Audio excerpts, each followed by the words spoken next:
নমস্কার, এসে গেছি আবার শ্রী শ্রী ঠাকুর রামকৃষ্ণের অমৃত কথা নিয়ে। আমার ভিডিও শেষ পর্যন্ত দেখার অনুরোধ রইল।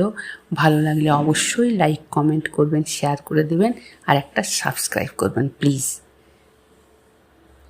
হৃদয় মুখুজ্জে একদিন ঠাকুরকে বলেছিলেন, মামা, তোমার প্রতি মার যখন এত দয়া, তো তুমি মার কাছ থেকে কিছু সিদ্ধাই চেয়ে নাও না কেন?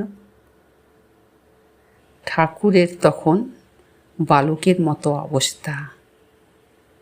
হৃদু, তার ভাগ্নে, হৃদুরের কথা শুনে তিনি একদিন চাঁপাতলার পুকুরের ঘাটে বসে বালকের মতো মাকে বলতে লাগলেন, মা, হৃদু বলে তুমি মার কাছ থেকে কিছু চেয়ে নাও না কেন? এই বলে তিনি মাকে চিন্তা করতে লাগলেন। অল্পক্ষণ পরেই তিনি সম্মুখে দেখলেন একজন কালো পেড়ে কাপড় পরা মোটা স্ত্রীলোক শৌচে বসেছে। তার পরক্ষণেই সে চলে গেল। এসে হৃদুকে বললেন, শালা, তুই আমাকে কি বুদ্ধি দিয়েছিস? আমি আর তোর কোনো বুদ্ধি নেব না, বুঝলি? হৃদু বললে, কেন?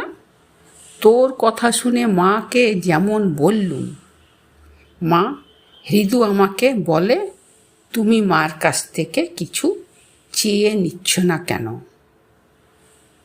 মা তখনই ওই রূপ দেখিয়ে দিলেন, ছি ছি ছি, তোর কথা আমি আর কখনো শুনব না। তখন হৃদু অবাক হয়ে তাই দেখতে লাগলো ঠাকুরের মুখের দিকে। ধন্যবাদ।